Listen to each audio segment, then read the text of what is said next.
नमस्कार दोस्तों, स्वागत है आपका एक बार फिर से मेरे चैनल पर। तो दोस्तों, आज जो है हम आपको भाषा का शिक्षा शास्त्र के बारे में थोड़ा सा बताने वाले हैं, क्योंकि भाषा का शिक्षा शास्त्र ही एक ऐसा शास्त्र है जो कि शिक्षकों के लिए तो लाभदायक है ही, साथ में ही सभी बच्चों के लिए भी, जो बच्चों के लिए काम करते हैं स्कूलों में, उन्हें पढ़ा रहे हैं, और जो आप पेरेंट्स हैं वो भी इसका लाभ उठा सकते हैं और इससे बच्चों के भाषा के विकास में मदद कर सकते हैं। यह मॉड्यूल बहुत सारी चीज़ों को आपके सामने प्रस्तुत करेगा। उसमें सबसे मुख्य बात यह है कि मतलब इसमें भाषा क्या है, भाषा किस प्रकार से हम भाषा के बारे में बच्चों को बता सकते हैं और भाषा की विकास की चर्चा करते हैं, और बच्चों को भाषा का मतलब क्या है इस बारे में बताना बहुत आवश्यक है। भाषा के प्रकार जो हैं, बच्चे भाषा किस तरह से अर्जित करते हैं, ये सब इस मॉड्यूल में हम चर्चा करेंगे। तो चलिए फिर शुरू करते हैं। बच्चों की अलग अलग क्षमताएं होती है। भाषा की क्षमताएं कई प्रकार से हम, जैसे बच्चे भाषा के विकास की बात करते हैं तो हम क्या कर सकते हैं इस विषय में। इसमें जो है बच्चों को हमारी अपनी भाषा की बारे में बताना बहुत जरूरी हिस्सा है इसका, क्योंकि यानी आकलन या मॉड्यूल इस आकलन के बारे में विस्तार से चर्चा करता है। एक साझी समझ बनाने के लिए ये जरूरी है कि हम ये जान सके कि दरअसल बच्चे भाषा कैसे अर्जित करते हैं, भाषा को कैसे सीखते हैं। आप और हम सभी जानते हैं कि भारत एक बहुभाषी देश है, यानी कि बहुत सारी भाषाओं का देश है। उसमें पता नहीं कितनी प्रकार की भाषाएं बोली जाती हैं, और जैसे कि हमारे देश में जो है अलग अलग राज्य हैं, अलग अलग स्टेट हैं, उनमें अलग अलग भाषाएं बोली जाती हैं। तो उसका जो है हम पूरी प्रक्रिया का स्वरूप क्या होता है, और जब बच्चे अलग अलग भाषिक परिवेश से, भाषिक पृष्ठभूमि से अपने साथ साथ अपनी मातृभाषा की पूंजी लेकर आते हैं, क्योंकि मातृभाषा जो है एक ऐसी चीज है जो सभी बच्चों को जरूर आनी चाहिए। क्योंकि भाई कोई बंगाल में रहता है तो उसे बंगाली भाषा जरूर आनी चाहिए, कोई साउथ में रहता है तो वो साउथ भाषा की नॉलेज बोलेगा, और जो नॉर्थ इंडिया में उन्हें हिंदी भाषा की समझ होनी चाहिए। तो मातृभाषा किस तरह से माध्यम बनती है, मातृभाषा क्या मदद करती है, ये सब इस विषय में समझने में पूरा मॉड्यूल इस बारे में बताया गया है इसमें। तो इसमें विस्तृत रूप से चर्चा की गई है कि भाषा क्या है, भाषा की कक्षा प्रक्रिया कैसी होनी चाहिए, एक भाषा शिक्षक के लिए कौन कौन से दायित्व तय कर सकती है। तो ये सब इसमें बताया गया है।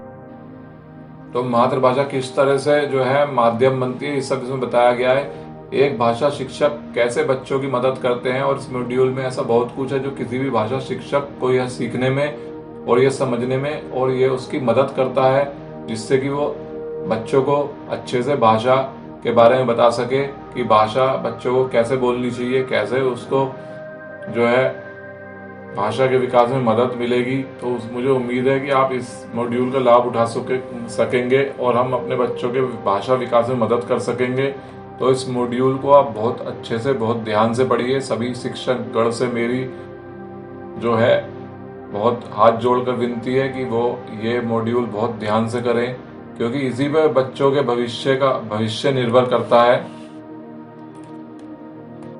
तो इसमें जो है एक टॉपिक ये है, बच्चे भाषा कैसे सीखते हैं। तो भाषा जो है एक सभी मनुष्य, सभी मानवों को जो है समाज में एक अनिवार्य हिस्सा है, क्योंकि प्रत्येक बच्चा अपनी मातृभाषा, पहली भाषा को स्वाभाविक रूप से किसी गंभीर प्रयास के बिना सीख जाता है। क्योंकि जैसे एक छोटा बच्चा है, भाई वो फॉरेन कंट्री में रह रहा है, अब्रोड में, तो वो इंग्लिश सीख जाएगा। हम यहाँ रह रहे हैं तो हमारी मातृभाषा हिंदी है, तो हम हिंदी को बहुत तेजी से, बहुत अच्छे से बोल सकते हैं। वो एक मद्रास में रहने वाला, चेन्नई में रहने वाला, वो अपनी भाषा बोल सकता है। तमिल में रहने वाला तमिल भाषा सीख सकता है।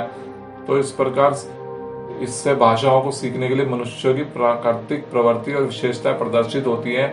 जैसे जैसे हम बड़े होते हैं, हम औपचारिक या अनौपचारिक स्थितियों में कई और भाषाएं सीखते हैं। जैसे कि अब हम जो है 12वीं करके हमें जरूरत पड़ती है कि हम इंग्लिश की नॉलेज लें, तो हम इंग्लिश का कोर्स करते हैं, इंस्टीट्यूट में जाते हैं।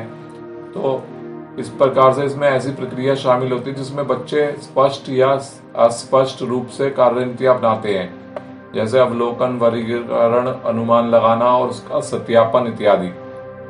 शिक्षा में भाषा की भूमिका को पूरी तरह से समझने के लिए भाषा की प्रकृति, जीवन और समाज के अन्य पक्षों के साथ इसके इंटरफेस, यानी कि इसका जो है एक मुख्य रूप से आप कह सकते हैं कि एक इसका आकार ऐसा है जो भाषा सीखने के बारे में मान्यताओं और भाषा सीखने के लिए विद्यार्थी के प्रयासों को हम कैसे समर्थन दे सकते हैं, ये सब इसमें बताया गया है। और इससे ये जरूरी है जानना, भारत जैसे देशों में कई भाषाएं प्रचलित हैं, क्योंकि भारत एक ऐसा बहुभाषित देश है जिसमें बहुत सारी भाषाएं हैं। और एक विशिष्ट भारतीय कक्षा में बहुभाषी लोग मिल सकते हैं, क्योंकि एक जैसे किसी कॉलेज में या इंस्टीट्यूट में बहुत सारे बहुभाषी लोग मिल सकते हैं। बच्चे अपनी मातृभाषा सीखकर विद्यालय आते हैं, बच्चे जो है अपनी मातृभाषा सीखकर ही विद्यालय जाते हैं, कॉलेज में जाते हैं और एक साथ या बाद में राज्य विद्यालय की भाषा सीखते हैं। वे अंग्रेजी जैसी विदेशी भाषा भी सीखते हैं, जिसे अधिकांश भारतीय स्थिति में दूसरी भाषा के रूप में माना जाता है। भाषा के शिक्षकों के रूप में हमें यह समझने और विचार करने की आवश्यकता है कि भाषा हम कैसे सीख सकते हैं, कैसे हम सिखा सकते हैं, क्योंकि जब तक शिक्षक खुद भाषा के बारे में उसे नॉलेज नहीं होगी, वो कैसे आगे बच्चों को बता पाएगा। और हमारी कक्षा के संदर्भों में भाषा सीखने के लिए परिस्थितियां कैसे, जैसे जैसे हम आगे बढ़ते हैं हमें ये स्वयं से कुछ सवाल पूछने चाहिए। तो इस प्रकार जो है हम खुद से सवाल करें कि भाई कैसे हम बच्चों को भाषा के बारे में बता सकते हैं, कैसे हम उसको भाषा के नए नए तरीके बता सकते हैं। तो दोस्तों ये बहुत ही जरूरी महत्वपूर्ण मॉड्यूल है, इसे जरूर पूर्ण करें और अच्छे से पढ़ के इसके नोट्स बनाएं। तो चलिए फिर आज के लिए इतना ही, वीडियो लंबा होता जाएगा अगर मैं बोलता जाऊंगा तो। जल्दी एक और वीडियो लेकर आऊंगा नया, और अगर आप मेरे चैनल पे नए हैं तो जरूर इसे सब्सक्राइब कर लें और ज़्यादा से ज़्यादा इसे शेयर कीजिए। तो चलिए मिलते हैं फिर एक और वीडियो के साथ। Thank you and bye bye.